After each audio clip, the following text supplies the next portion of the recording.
नमस्कार, V24 में आपका स्वागत है और मैं हूं आपके साथ अनुपमा खोपरी। और रुक करते हैं कुछ खबरों की ओर। प्रधानमंत्री नरेंद्र मोदी ने शुक्रवार को राष्ट्र को संबोधित किया। इस संबोधन में मोदी ने तीनों नए कृषि कानूनों को वापस लेने का बड़ा ऐलान किया है। अपने 18 मिनट के संबोधन में उन्होंने कहा कि सरकार तीनों कृषि कानूनों को नेक नियत के साथ लाई थी, लेकिन ये बात हम किसानों को नहीं समझा पाए। प्रकाश पर्व की शुभकामनाएं देते हुए उन्होंने कहा कि प्रकाश पर्व की सभी देशवासियों को शुभकामनाएं। उसके साथ ही मोदी ने तीनों कृषि कानूनों को वापस लेने का ऐलान किया। मोदी ने कहा कि किसानों की ताकत बढ़ाने के लिए 10,000 FPO किसान उत्पादक संगठन बनाने की भी प्लानिंग है। इस पर 7,000 करोड़ रुपए का फंड खर्च किए जा रहे हैं। देश में अनेक किसान संगठनों ने इसका समर्थन किया है। साथियों, मैं आज देशवासियों से क्षमा मांगते हुए सच्चे मन से और पवित्र हृदय से कहना चाहता हूं कि शायद हमारी तपस्या में ही कोई कमी रही होगी, जिसके कारण दिए के प्रकाश जैसा सत्य कुछ किसान भाइयों को हम समझा नहीं पाए। आज गुरु नानक देव जी का पवित्र प्रकाश पर्व है। ये समय किसी को भी दोष देने का नहीं है। आज मैं आपको, पूरे देश को ये बताने आया हूं कि हमने 3 कृषि कानूनों को वापस लेने का, रिपील करने का निर्णय लिया है। इस महीने के अंत में शुरू होने जा रहे संसद सत्र में, इसी महीने में हम तीनों कृषि कानूनों को रिपील करने की संवैधानिक प्रक्रिया को पूरा कर देंगे। देश के प्रधानमंत्री नरेंद्र मोदी के 3 कृषि कानून वापस लेने पर पूर्व मुख्यमंत्री दिग्विजय सिंह का बयान सामने आया। नेमावर में मंत्री दिग्विजय सिंह ने कृषि कानून वापस लेने को लोकतंत्र की विजय कहा। इस दौरान उन्होंने कहा कि जब तीनों किसान विरोधी कानून लाए गए तो भाजपा ने इसे बहुत अच्छा कानून बताया और कहा कि बड़ी प्रगति होगी। यहां तक कि नरेंद्र मोदी जी ने हर भाषण में किसान विरोधी कानून के पक्ष में बात कही। साथ ही दिग्विजय सिंह ने किसान आंदोलन की विजय पर बहादुर किसानों को बधाई दी, साथ ही जो 1 साल से धरने पर बैठे हुए थे, और साथ ही कहा कि उन शहीदों को श्रद्धांजलि देता हूं जिन्हें इस कानून के विरोध में संघर्ष करते हुए अपनी जान गंवानी पड़ी। नरेंद्र मोदी जी और भारतीय जनता पार्टी शायद किसानों की ताकत नहीं समझते। कांग्रेस पार्टी ने जब भूमि अधिग्रहण अधिनियम लाए, भाजपा ने उसका विरोध किया और पहला काम नरेंद्र मोदी जी ने किया था कि उसके खिलाफ ऑर्डिनेंस निकाला। लेकिन जब किसानों ने विरोध किया तो उन्हें मजबूरी में उसे स्वीकार करना पड़ा। हालांकि राज्य शासन उसका पालन नहीं कर रहे हैं। प्रधानमंत्री नरेंद्र मोदी ने राष्ट्र को संबोधित करते हुए 3 नए विवादित कानूनों को वापस लेने का ऐलान किया है। पीएम मोदी ने कहा कि हम किसानों को समझा नहीं पाए। हम छत्तीसगढ़ प्रदेश कांग्रेस कमेटी के संचार विभाग प्रमुख सुशील आनंद शुक्ला और छत्तीसगढ़ संयुक्त किसान मोर्चा के प्रवक्ता योगेंद्र सोनकर ने त्वरित प्रतिक्रिया देते हुए कहा कि 1 साल से किसान इस बिल को लेकर प्रदर्शन कर रहे थे, जहां इस कृषि बिल के विरोध में कितने किसानों की मृत्यु हो गई। साथ ही कहा कि इन 3 कृषि कानून को पहले ही निरस्त कर देना चाहिए था। आज भारत के इतिहास में किसानों की 1 साल के संघर्ष की विजय हुई है, जीत हुई है, जिसको हम हमारे शहीद किसानों को समर्पित करते हैं, जिन्होंने ठंड में, धूप में, बारिश में कड़ी तपस्या करके 1 साल के संघर्ष के बाद किसानों ने अपनी आहुति देकर ये विजय हमारे आने वाली पीढ़ी को हमें प्रदान किया है। काले कानूनों को तो 1 साल पहले ही वापस ले लिया जाना था। इन काले कानूनों को तो संसद में प्रस्तुत करने के पहले, जब मोदी सरकार ने अध्यादेश के रूप में इसको लागू किया था, उसी समय ही इसे वापस ले लिया जाना था। देश के किसान सालों से आंदोलनरत थे। यदि मोदी सरकार इन काले कानूनों को 1 साल पहले ले लेती वापस, तो आज सैकड़ों किसानों की जानें नहीं जाती, देश भर के किसान आंदोलित नहीं होते। जिन काले कानूनों की विसंगतियों को समझने में देश के किसानों को 3 घंटे भी नहीं लगा, जिन काले कानूनों की विसंगतियों को समझने में देश की जनता को 3 मिनट भी नहीं लगा, यह दुर्भाग्य है कि मोदी सरकार ने उन काले कानूनों को वापस लेने में 1 साल से भी अधिक समय लगाया। कहीं न कहीं मोदी सरकार ने अपने हठधर्मिता के कारण देश के किसानों को आंदोलन की राह में झोंका, देश के किसानों को परेशानी में डाला। चलिए, अब उन्होंने वापस लिया है तो यह अपेक्षा की जानी चाहिए कि इसके पीछे उनकी कोई और दुर्भावना न हो। मुख्यमंत्री भूपेश बघेल ने कार्तिक पूर्णिमा के अवसर पर रायपुर के महादेव घाट पहुंचे, जहां खारून नदी में कार्तिक पूर्णिमा स्नान कर प्रदेशवासियों को सुख समृद्धि की कामना की। इसके साथ ही मुख्यमंत्री ने खारून नदी में कार्तिक स्नान करने के उपरांत ऐतिहासिक हटकेश्वर महादेव मंदिर में महादेव का जलाभिषेक कर पूजा अर्चना की और प्रदेशवासियों की सुख समृद्धि के लिए प्रार्थना भी की। साथ ही मुख्यमंत्री भूपेश बघेल परंपरागत गंगा आरती कार्यक्रम में सम्मिलित हुए और इसके साथ ही दीपदान किया। इस दौरान मुख्यमंत्री बघेल ने कहा कि छत्तीसगढ़ की सांस्कृतिक परंपरा में कार्तिक पूर्णिमा का विशेष महत्व है। साथ ही उन्होंने कार्तिक पूर्णिमा की सभी को बधाई और शुभकामनाएं दी। मुख्यमंत्री भूपेश बघेल ने श्रद्धालुओं की सुविधा के लिए महादेव घाट में खारून नदी के किनारे रिवर फ्रंट के निर्माण की घोषणा भी की। इस अवसर पर संसदीय सचिव विकास उपाध्याय, राज्य गौ सेवा आयोग के अध्यक्ष महंत राम सुंदर दास, मुख्यमंत्री के सलाहकार प्रदीप शर्मा, महापौर एजाज ढेबर समेत कई बड़े श्रद्धालुगण उपस्थित रहे। स्नान किया जाता है और खारून तट पे भगवान हटकेश्वर महादेव विराजमान है और हमारे छत्तीसगढ़ का सबसे पहला मेला यहीं भरा जाता है महादेव घाट में। तो आज इस पुण्य मेला में सबको बहुत बहुत बधाई, शुभकामना। हटकेश्वर महादेव सबकी मनोकामना पूरी करे। बहुत बहुत बधाई। बेटमा साहिब गुरुद्वारा में गुरु नानक जयंती हर्षोल्लास के साथ मनाई गई। इस अवसर पर गुरुमत दीवान सजाया गया और अखंड पाठ, शब्द कीर्तन, अरदास की गई। प्रदेश के कई जिलों में श्रद्धालु बड़ी संख्या में पहुंचे और मत्था टेक लंगर चखा। बता दें कि यहां पर पूरे वर्ष रोजाना लंगर चलता है। बेटमा साहिब गुरुद्वारा में गुरु नानक देव 503 साल पहले आए थे, जब बेटमा में ऐतिहासिक गुरुद्वारा बना है और ये स्थान सिख समाज की आस्था का केंद्र है। हर साल यहाँ पर हजारों की संख्या में श्रद्धालु दर्शन करने के लिए पहुँचते हैं। आज धन धन श्री गुरु नानक देव जी महाराज जी का जो कि प्रकाश पूर्व है, बड़े प्यार से श्रद्धा से यहाँ बेटमा साहब मना रहे हैं। यहाँ पर सभी समाजों के लोग सभी दर्शन करने यहाँ पर आए हैं। यहाँ पर गुरु की कृपा से लंगर अटूट चल रहा है। परसों श्री अखंड पाठ साहब प्रारंभ हुआ था, उसका आज समाप्ति हुई है। उसके बाद शब्द कीर्तन का गायन हो रहा है और संगत जो भी आ रही है अपने मनोकामना लेके परमात्मा के चरणों में अरदास बेनती कर रही है और यहाँ से अपने शुभ इच्छाएं पूरी करके जा रही है। हर साल की तरह यहाँ पे उत्सव मनाया जाता है। गुरु नानक देव जी पूरे विश्व में भ्रमण करते हुए बेटमा साहब में यहाँ पे आए थे और यहाँ पे कुछ टाइम रुके थे। तो ऐसी मान्यता है, तो हर संगत यहाँ पे इंदौर की या बाहर की पूरी दिल और इच्छा से यहाँ पे संगत यहाँ पे आती है और गुरु का प्रसाद लेके बड़ा धन्य हो जाती है। और यहाँ पे जो भी इच्छा रख के आते हैं प्रेमी लोग, सत्संगी लोग, उनकी पूरी कामना गुरु साहब वो पूरी करते हैं। बेटमा में कोरोना टीकाकरण महाअभियान जोर शोर से चलाया जा रहा है। दूसरा डोज लगाने के लिए लोगों को घर घर जाकर प्रेरित किया जा रहा है।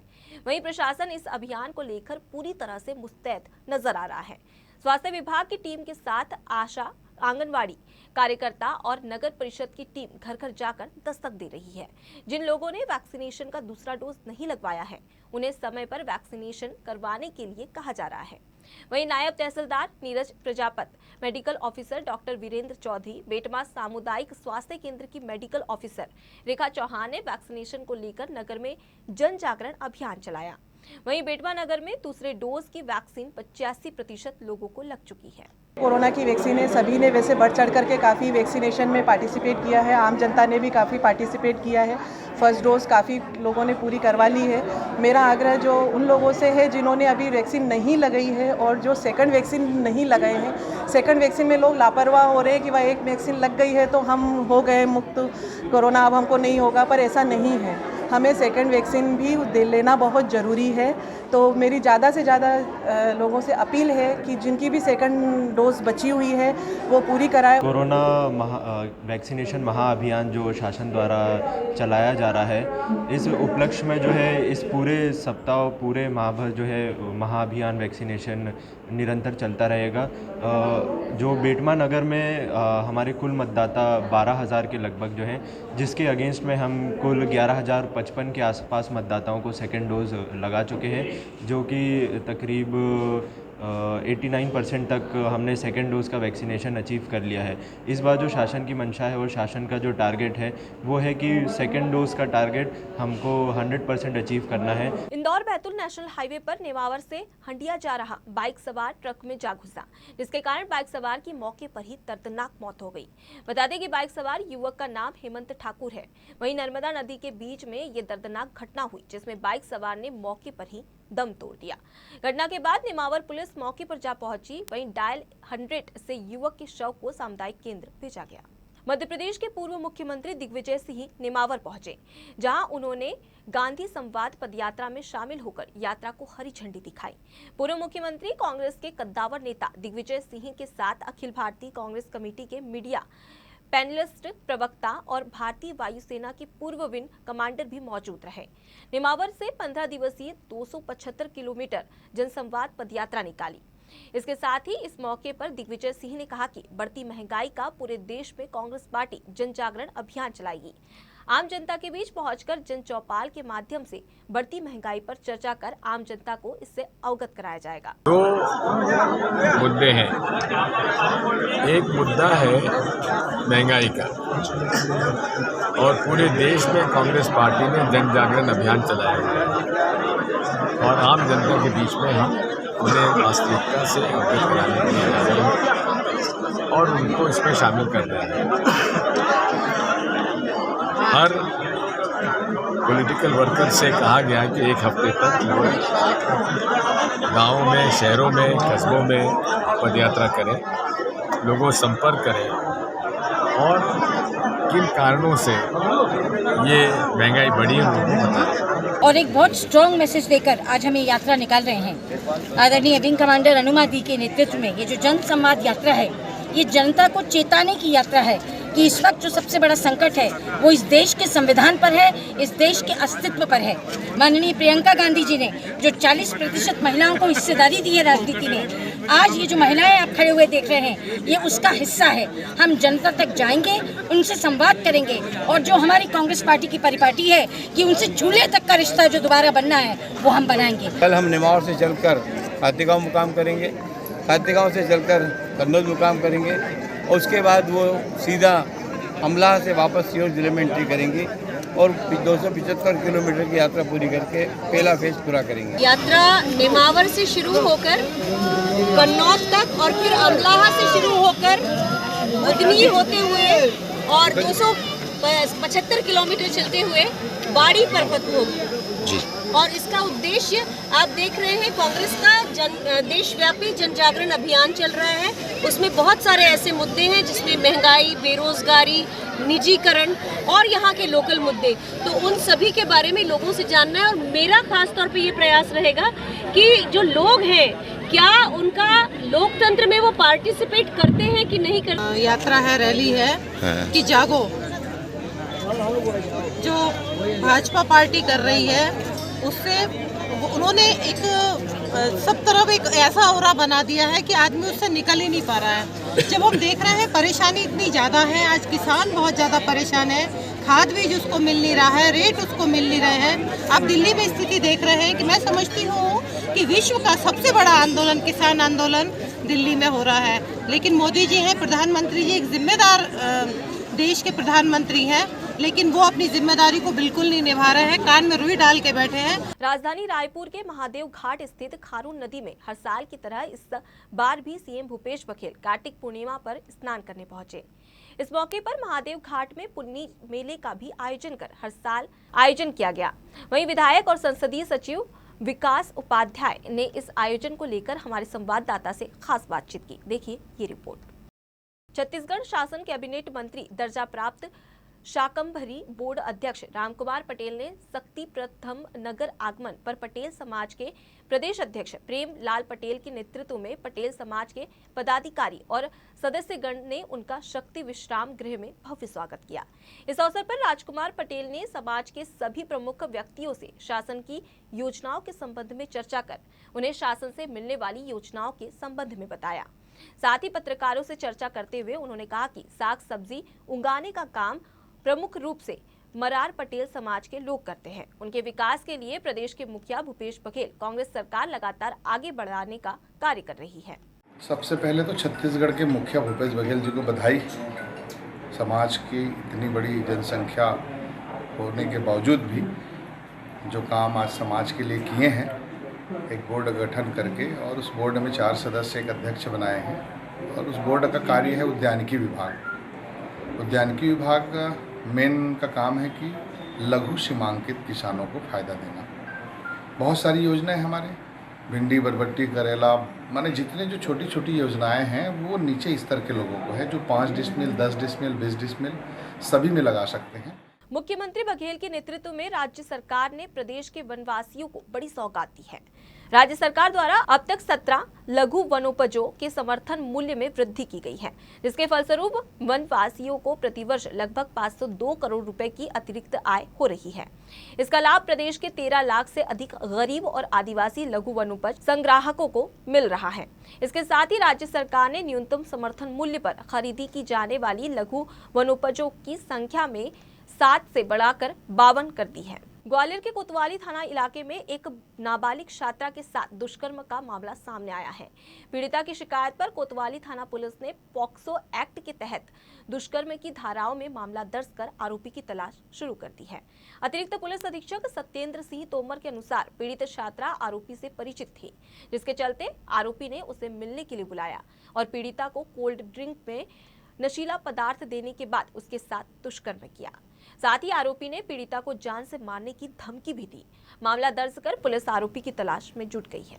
ये थाना कोतवाली का मामला है। इसमें फरियादिया की रिपोर्ट पर प्रकरण पंजीबद्ध कर लिया गया है, अनुसंधान किया जा रहा है और अभी आरोपी की गिरफ्तारी नहीं हुई है, पर बहुत जल्दी इस पर अरेस्टिंग हो जाएगी। हाँ, ये अनुसंधान में ये भी बात आई है, ये लोग पहले से परिचित थे और उसके बाद ये घटना कारित की है, आरोपी द्वारा कारित की गई है, तो इसमें अनुसंधान किया जा रहा है, बहुत जल्दी उसकी गिरफ्तारी हो जाएगी। सूरजपुर में प्रतापपुर वन परिक्षेत्र के सोनगरा जंगल में डेरा जमाए हाथी अब ग्रामीणों के लिए मुसीबत का सबब बन रहे हैं, जहां रोजाना शाम ढलते ही हाथियों का दल किसानों की फसलों को नुकसान पहुंचा रहा है और किसान फसलों के नुकसान के एवज में मिलने वाले मुआवजा राशि से असंतुष्ट हैं।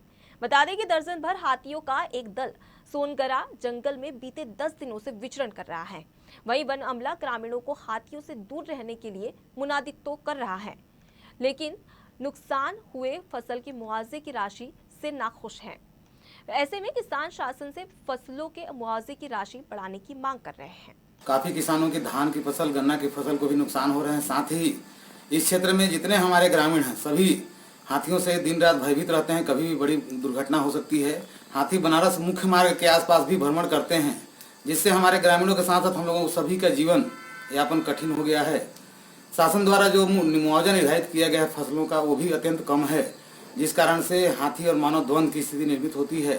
शासन के द्वारा उचित मुआवजा निर्धारण करना चाहिए, जिससे कि किसानों को जो बाजार भाव, यदि जो फसल को बाजार में बेचते हैं उतना मूल्य यदि किसानों को मिले तो हाथी मानव द्वंद स्थिति जो निर्मित हो रही है वो नहीं होती और वन विभाग को भी ज़्यादा मशक्कत करने की जरूरत नहीं पड़ती। मेरा शासन से मांग है कि शासन मुआवजे की राशि को बढ़ाए और साथ ही ग्रामीणों की जो जीविकोपार्जन की जो समस्याएं उत्पन्न हो रही हैं उसका भी अतिशीघ्र समाधान करे, जिससे ग्रामीण अपना जीवन यापन अच्छे से कर। दिगंबर जैन समाज ने श्री पार्श्वनाथ मंदिर में जैन धर्म का बड़ा विधान श्री श्री सिद्ध चक्र महामंडल विधान भक्ति आराधना महोत्सव का आयोजन किया, जहां सहभागिता देकर एवं विश्व शांति महायज्ञ का आयोजन किया गया। यह आयोजन 11 नवंबर से 19 नवंबर तक श्री 1008 पार्श्वनाथ जिनालय मनावर में किया जा रहा है। यह विधान विश्व शांति के लिए किया गया। बता दें कि प्रतिदिन सुबह शांति धारा, विधान पूजन और शाम को महाआरती की जाती है। वहीं सुबह के भोजन की व्यवस्था समाजजनों के द्वारा की जा रही है। इस दौरान सभी लोगों ने बढ़ चढ़कर इसमें भाग लिया। पत्तलगांव क्षेत्र में महीने भर से लगातार एक खूंखार तेंदुआ की मौजूदगी से यहां आधा दर्जन गांव के लोगों के साथ वन कर्मियों की भी परेशानी बढ़ गई है। वहीं वन कर्मियों के दल को इस तेंदुए की सूचना मिलते ही उसके पद चिन्हों की पुष्टि कर ग्रामीणों को जंगल से दूर रहने की कड़ी हिदायत दी जा रही है। वहीं तेंदुआ से सरई टोला के किसान पर जानलेवा हमला के बाद खाड़ा माचा जंगल के समीप एक वन्य प्राणी पर हमला कर चुका है। सूचना लगभग 1 महीने से उस क्षेत्र में आ रही है। लगातार हम भी ट्रैकिंग का प्रयास कर रहे हैं। तेंदुआ एक ऐसा जानवर है जो बहुत ही शैडो में रहता है, मतलब सामने नहीं आते हैं। तो उसकी घटना तभी पता चलती है जब किसी मवेशियों पे वो हमला करता है, तो उसी टाइम पे उसका होने का एहसास होता है। तो लगातार प्रयास चल रहे हैं, लोगों को भी जागरूक करें ताकि उससे वो दूर रहे। तेंदुओं का वैसे नेचुरल प्रे बेस में ह्यूमंस है नहीं, तो जनरली वो अटैक ह्यूमंस पे नहीं करेंगे। फिर भी हम अपने इसमें रहे कि अंधेरे में जंगलों की तरफ ना जाए और शौच के लिए जंगलों की तरफ ना जाए। फिलहाल के लिए इतना ही। खबरों का सिलसिला लगातार जारी है। देखते रहिए V24। नमस्कार।